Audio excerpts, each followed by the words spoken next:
I thirst. Sa tagal ng kanyang pagkabayubay sa krus, tayo natisigurado na siya po ay nauhaw talaga sa mga sandaling ito. At bukod pa riyan, ilang oras ng bit-bit ang krus bago po siya naipako. Ngunit, kung ganun lang, bakit kaya naibilang ito na isa sa pinakamahalaga sa 7 huling wika ng Panginoon? Paano kaya ito naging mahalaga at makabuluhan? Alamin po natin sa ating susunod na tagapagsalita. Siya po ay isang kilalang personalidad ng isang Divine Word, missionary at active sa media apostolate. Mga kaibigan, narito po si Father Jerry Orbos, SVD, at ang kanyang pagninilay para sa ikalimang wika ng ating Panginoon. I thirst.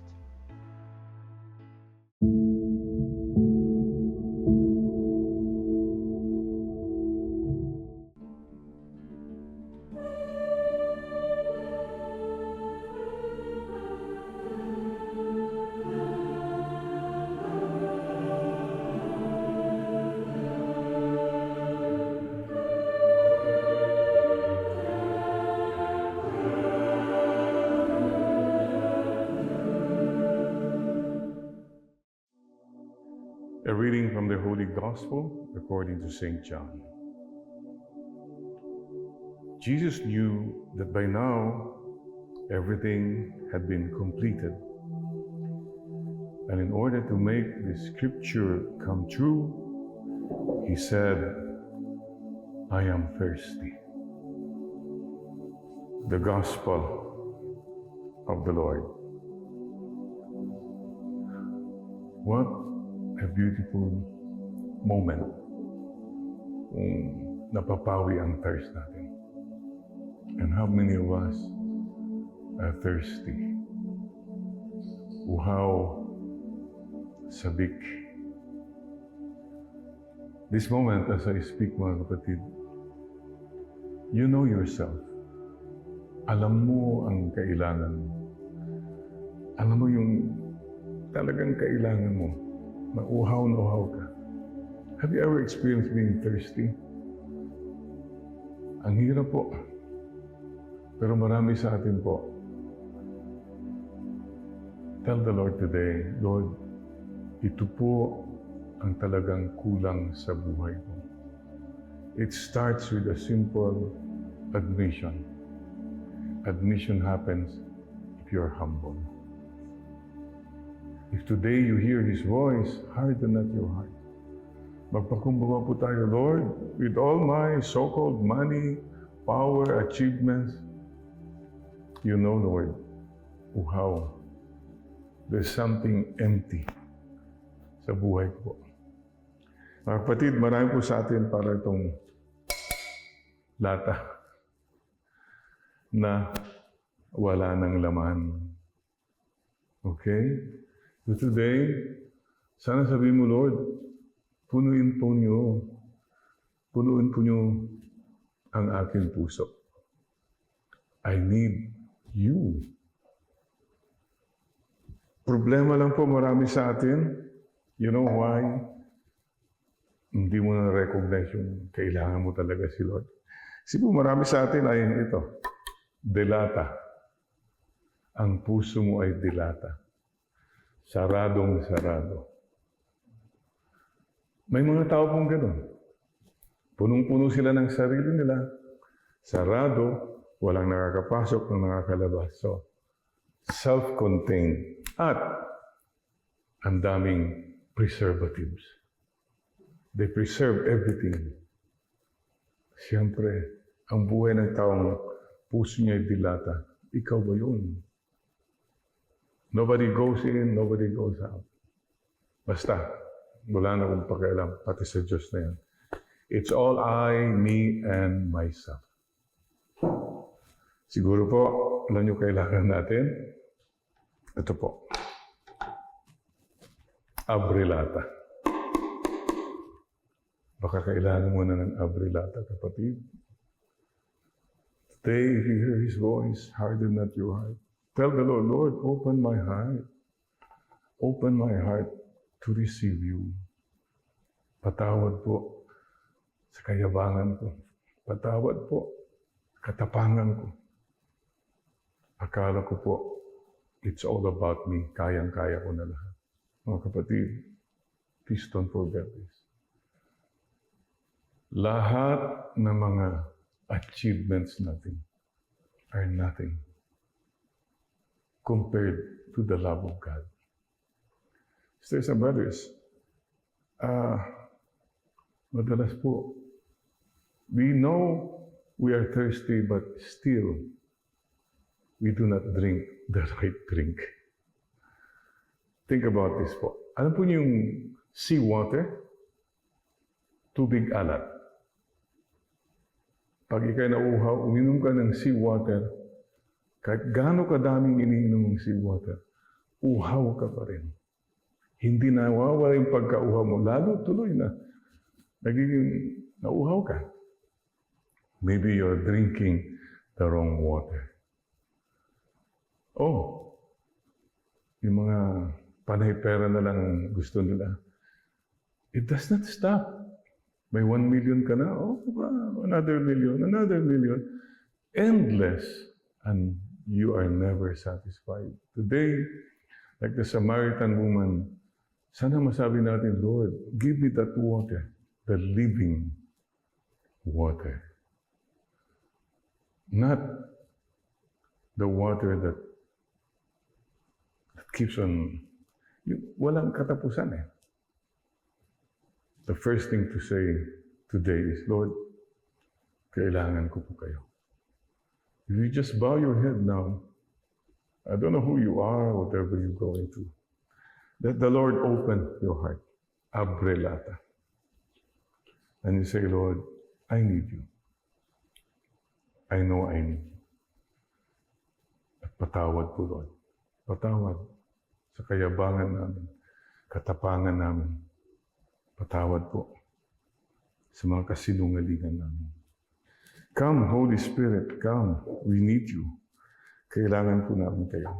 We are pilgrims. And habang nag-pilgrimage, nauuhaw po tayo eh. Tayo po sana, you follow the cross.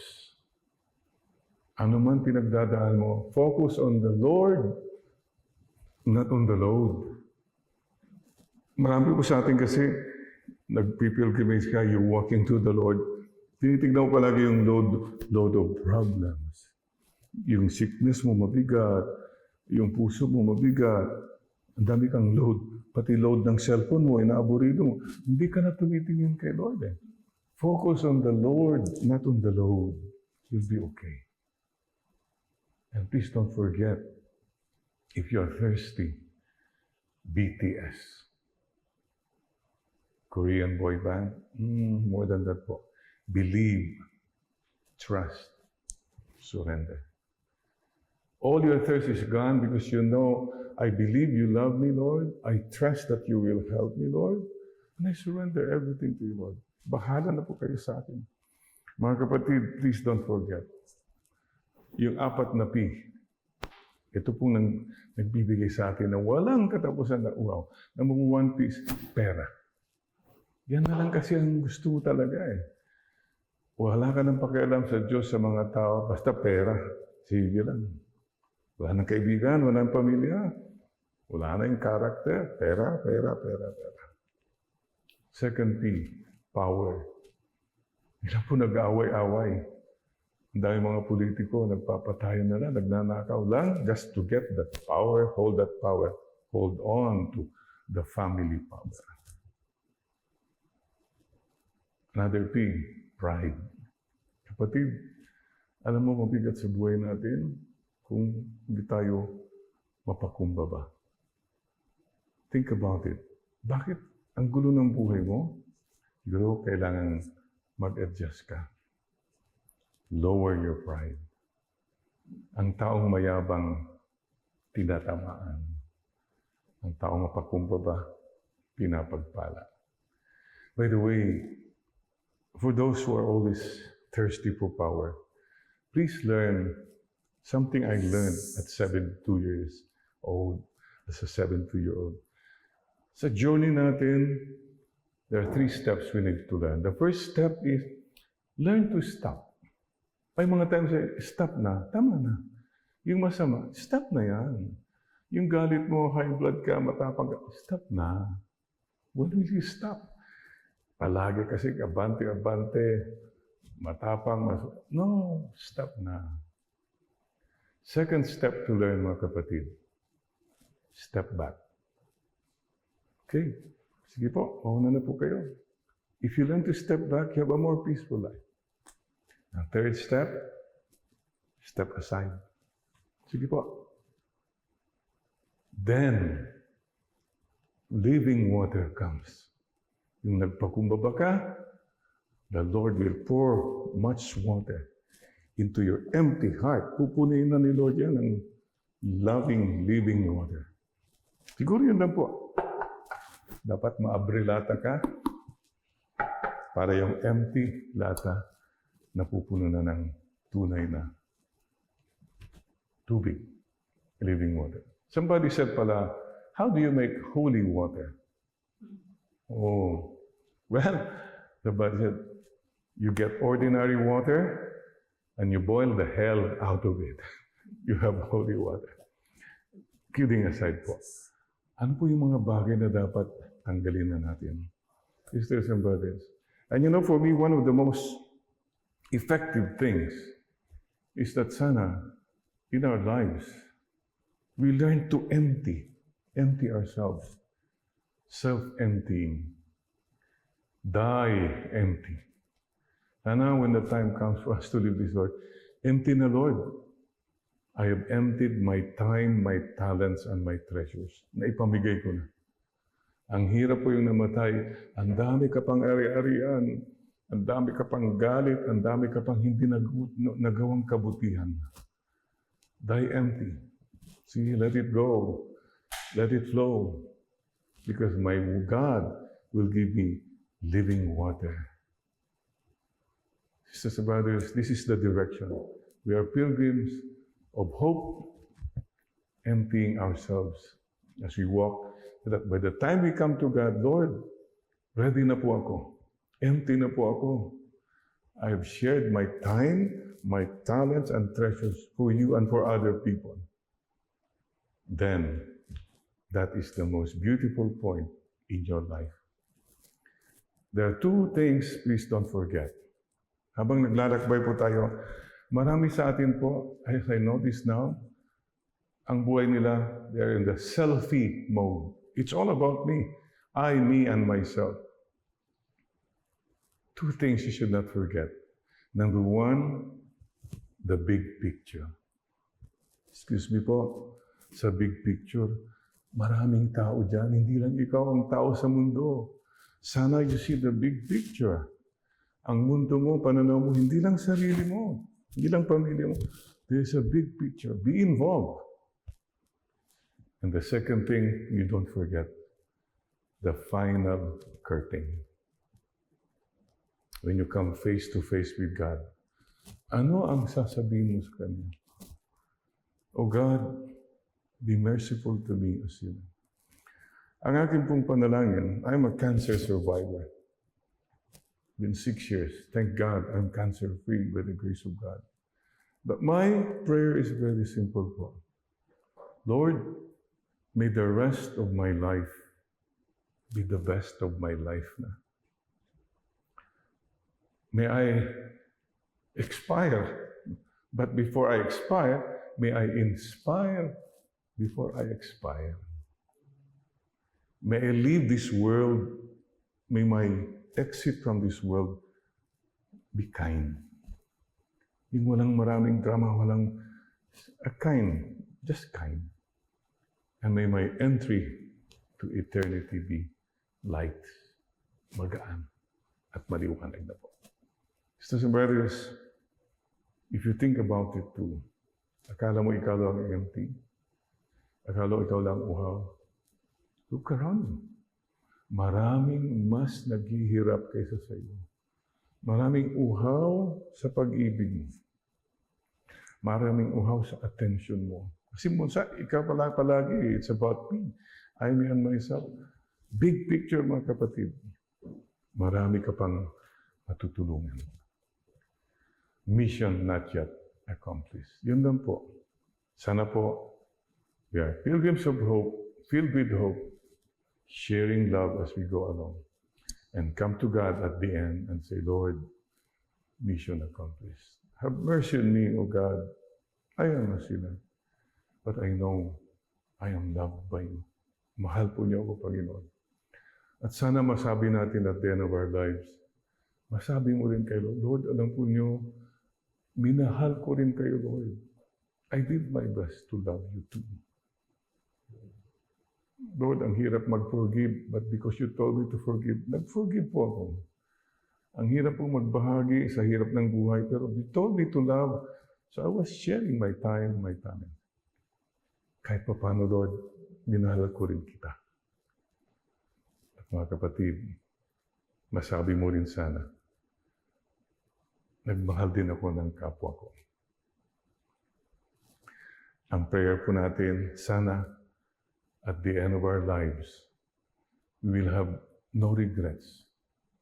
Wala tayong pagsisisi that we loved too little, too late. At that final moment, you come before God, nakalinya kayo lahat. Sana, wala kang ang laking pagsisisi mo, dala-dala mo, sobra-sobra mga pera, i-explain mo yan kay Lord eh. Is this good money or dirty money? Naku, ang laki ng problema po ng mga taong gumawa ng gano'n. Come before the Lord, clean. May I have no regrets that I loved God, I loved people too little, too late. My dear brothers and sisters, I bless you all. I pray for all of you. May the Lord bless and prosper the work of your hands. Sure, but more so, may God increase the love in your heart. Your love for God, your love for other people. May I end with a simple prayer. The big heart, mga kapatid. God, you are the biggest heart. Salamat po. Sana po, our hearts will always be filled with your love. Salamat po, Lord. Kasali kami sa puso ninyo. Human heart. Lord, make my heart more human, more kind, more generous, more understanding. Small heart. Sana, Lord, I have a heart. May puso kami sa mga maliliit. The children, the sick, the poor. Mga taong walang-wala, mga taong nawawala, at mga taong nagwawala. May we have a heart for them.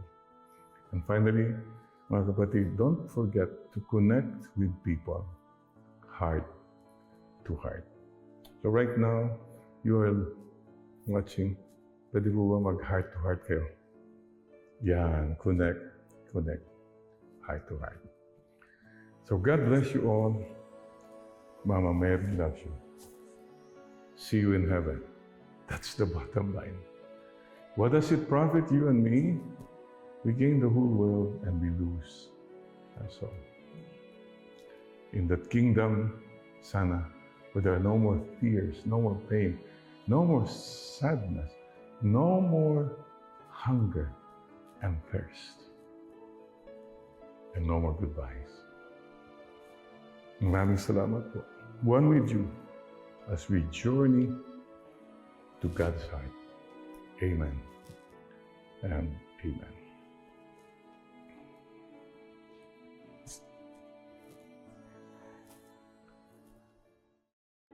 Marami tayong mga pangarap sa buhay at ang Diyos maawain, may mga dreams tayong natupad, no? May mga pangarap tayong bibigyan ng Lord sa atin. So, I'm sure kayo din may mga pangarap kayo. If I may ask, no, si Claring, ano ba yung isang pangarap na talaga namang gustong-gustong makuha at sa awa ng Diyos nakuha mo? Isa sa mga bilang po ako, a single mom, tapos nagninegosyo din ako konti, ayun. So may mga bagay ako na yung gustong-gusto kong makuha na abot ko. So ayun, na pag-ipunan ko kaso minsan, minsan nagsawa ka na ano mo rin siya. No, wala din naman. Ewan ko, meron pa ba kayong, ikaw, meron ka bang pangarap na may nakuha mo din? Ever since po na bata ako, parang meron akong dream na mag-artista po. Pero as an introvert, shy po talaga ako. Talagay So, na yan, ha?